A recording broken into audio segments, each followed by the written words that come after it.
Üç minuttan ne pişirmeyin. Al, artıktan. Так. Kim koydu? Келгенше тағырда жалғастырамыз ғой.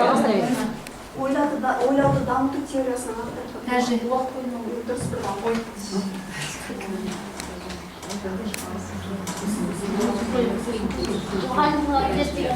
Чипсіміз қай? Жүү мен шоудың еңбек қалай болады? Біз қалай ойлаймыз? Практика. Сол біз қалай ойлаймыз еңбегі, соның ішінде рефлексия практика. Дұрыс. Сіздер кедергісіз жатсыздар. Жақсы. Сонымен не дейсіз? Зинур? Бағалы ма? Иә. 0,7. Сыныптағы бағалар тек қана сабаққа сіздеріңіздер айтқан. Сыныптағы балалар. Александр. Бірінші сынып оқушылары шамамен қанша сөз пайдаланады? 25 мың. Ай, 6 мың. Дұрыс бір бар. Оқытуда гуманистік тәсілдерді зерттеу. Маслоу. Маслоудың 1968 жылы жаңағы зерттеген анықтаған модулі қалай аталады? Қажеттіліктері. Адамның қажеттіліктері. Orman üstün bir tavuk ayıktan. Orman üstün bir tavuk. Джером Брунер. Dürüst bir var. Оқушының жобасын жақтау. Дженератор. Тәрбие болғанда Джудит Харрис. дұрыс бір бар. Оқыту сапасын анықтаудың екі тәсілін атап беріңіз. Білмеймін. Сапалы білім беру табысын. Өнердегі даму теориясын үш кезеңге бөлген ғалым кім? Кохлберг. Дұрыс жақтырды. Формативті және суммативті бағалау қай жылдан бастап белгіленді? 1960. Дұрыс бір балл. Жансия жер ойлауды дамыту теориясы қай жылы басымдыққа ие болды? 1960. Ньют тұжырымдамасының негізгі компоненттері. Когнитивті, әлеуметтік, эмоциялық. Дұрыс бір балл. Сыныпта талқылауын дәлелдеген үш түрін анықтаңыз. Сыныпта талқылауды. Кім бар? Мерсер. Дұрыс бір балл. Оқыту мен оқытудағы жаңа тәсілдер дегеніміз не? Қалай оқу керектігін үйрету, диалог арқылы. Гуманистік тәсілдің негізі қалаушылар кімдер? Оқушылар үшін оқу үрдісінде қиындататын әлеуметтік және физикалық фактор.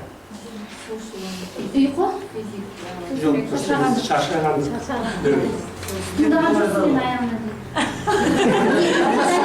Сіз ұйқы дедіңіз. Ұйқы және шаршаған дейін. Сіз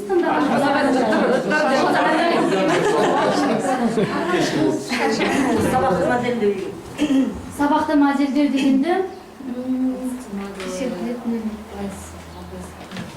ұмытқаным жоқ. Подкаст музыка болса интернетке байланысты. Уақыт бітті. Қойып ма? Сізге 3 минуттың ішінде 19 сұрақ қойылды. 19-дың 17-сіне жауап бердіңіз. Бүгінгі қорытынды мынандай болды. Ең көп балл жинаған 4-ші топтың өкілі Гүлназым 17 балл жинады. Одан кейін көп балл жинаған 5-ші топтың өкілі Зинур 7 балл жинады. Одан кейінгі 6 баллды 2-ші топ және 4-ші топ Қарақатпенен Анаргүл жинады. 1-ші топтан Ғалымжан 3 балл жинады. Енді бұл жерде тағы да айтамын, сіздер мынау білу ғана емес, басқа аспектлерде адамның білімін көрсетуге әсер етеді. Тағы да білім куәсі болдыңыздар. Адам біліп тұрғанмен өзін өзі реттей алмаса, немесе сіздердің қоршаған орта келтірсе, жаңағы адам өз білімін көрсете алмай қалуы да мүмкін екен. Біз сондықтан үнемі тек қана когнитивтік қана деп қарастырмай үнемі әлеуметтік эмоциялық деген қасында жүретін осы білім алуда орта және эмоциялық жағдай. Соған тағы да өздеріңіз практика жүзінде куә болып жатырсыздар, иә? Неге біз ылғи кез келген мәселеде когнитивтік, әлеуметтік, эмоциялық деген үш мәселені бірге ұстайтынымыз. Содан кейін жаңа Анаргүл айтып кетті, мына жерде қараңыздар, ана кісінің 3 минутты тиімді қолдануына өзі ғана емес, сіздер де әсер етесіздер. Сондықтан бір-бірімізді түсінейік, ана эмпатия дегенді неге? Ана кісінің орнына өзіңізді қойып көріңіз, ол кісі көп, ана 3 минуттың ішінде көп сұраққа жауап бергісі келеді әр адам, сонда мына кісінің күйін сіз өз басыңызға қойыңыз.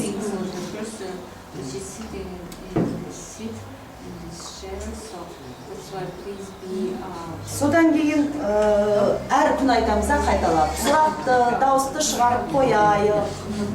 Ыстық орындықтың шарты бойынша қалай еді? Жауабын, егер мына ыстық орындықта отырған адам білмесе, дұрыс жауабын дауыстап аудиторияға айтып olur. Бұл қалай біз не үшін жүргізіп жатырмыз? Тек ол жерде отырған адам емес, біз мына сұрақтың жауабын біліп алу керек қой басқалар, ол кісіден басқа да білмей отырған адамдар бар. Яғни мына есту арқылы қайталап жатырмыз.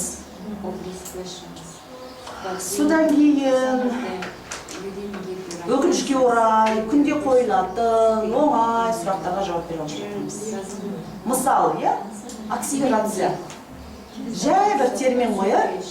Класста, сыныпта тез дамып кететін бала. Басқаларға қарағанда бағдарламаны тез үйреніп алады. Басқа жағынан да тезірек дамуы мүмкін, әсіресе ол қалада болатын құбылыс. Соған, мысалы, жауап болған жоқ өте өкінішті.